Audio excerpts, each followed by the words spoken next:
இது வந்து பார்த்தீங்க அப்படின்னு சொன்னால் இதோட பொட்டானிக்கல் நேம் வந்து பார்த்தீங்க அப்படின்னு சொன்னால் எலட்டேரியா அக்வாலிஷ் அப்படிங்கிற தாவரவியல் பெயர் கொண்ட ஒரு தாவரம். என்ன ஃபேமிலி, இது ஒரு பாட்னியில் வந்து ஒவ்வொரு ஃபேமிலி அப்படின்ட்டு இருக்கும்.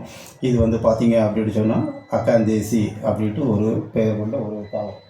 ஸோ நெக்ஸ்ட், ஸோ இதோட ஆங்கில பெயர் பார்த்தீங்க அப்படின்னு சொன்னால் இந்தியன் ஸ்கேலி லீவ்ஸ் அப்படின்ட்டு சொல்லக்கூடிய ஒரு ஆங்கில பெயர். ஸோ தமிழில் சித்த மருத்துவத்தில் அல்லது தமிழ் மருத்துவத்தில் வந்து பார்த்தீங்க அப்படின்னு சொன்னால் நம்ம சாதாரணமாக இதை நிலக்கடம்புட்டு சொன்னாலும் இதுக்கு வந்து புயகாயம், கோகனம், விரிசு விரட்டி, தரைப்புகையிலை அப்படின்ட்டு சொல்லி நிறைய தமிழ் பேர் இருக்குது.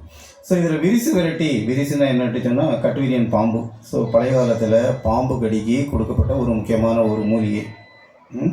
பாம்பு கடிக்கு, மூல நோய்க்கு, காய்ச்சலுக்கு, அதே போல் வந்து இப்போ இந்த மூலிகை வந்து எல்லோரும் தேடிக்கிட்டு இருக்காங்க. ஆனால் அந்த மூலிகை வந்து ரொம்ப ரேர் ஆகிடுச்சு.